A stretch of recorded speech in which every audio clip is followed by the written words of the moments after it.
تاریخ کے اعتبار سے مکتب کا کیا کردار رہا ہے۔ میری اور آپ کی زندگی کے اندر میں اور آپ جن مکاتب میں اپنی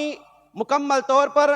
امت مسلمہ کے بچوں کو، اپنی قوم کے بچوں کو جو بات پڑھاتے ہیں، سکھاتے ہیں، ان مکاتب کی جو تاریخ ہے دار ارقم سے آغاز ہوتی ہے۔ اس سے پہلے میں نے اس مقالے کے اندر حضرت ابراہیم علیہ السلام، حضرت اسماعیل علیہ السلام، حضرت اسحاق علیہ السلام، حضرت یعقوب علیہ السلام، حضرت یوسف علیہ السلام، ان تمام ائمہ کے درمیان تاریخ طبری کے طور پر اور تفسیر طبری کے طور پر،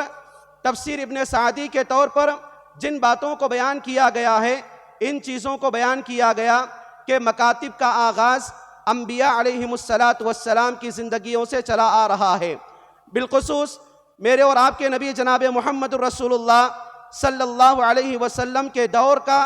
جو پہلا مکتب، جس کو دار ارقم کہا جاتا ہے، جس کی مناسبت سے یہ بات کہی گئی، لکھی گئی ہے کہ مکمل طور پر دار ارقم میں اس زمانے کے اندر صحابہ و صحابیات مکمل طور پر تعلیم حاصل کرتے رہے، جن کی تعداد 35 سے 40 ہوئی، اور آگے بڑھ کر مدینے کا جب دور آیا، اللہ کے نبی صلی اللہ علیہ وسلم نے مسجد نبوی کے اندر حلقات علمیہ کو قائم کیا، جہاں پر مکمل طور پر 7 معلمات صحابیات اور 9 معلم صحابہ رضی اللہ عنہم باقاعدہ مکاتب کے اندر اللہ کے نبی صلی اللہ علیہ وسلم کی نگرانی کے اندر مسلمان بچوں کو پڑھایا کرتے تھے۔ اس سے بڑھ کر جنگی معاملات کے اندر دیکھا جائے، جنگ بدر کے بعد اللہ کے نبی صلی اللہ علیہ وسلم نے ان قیدیوں کو رہائی کا اعلان کیا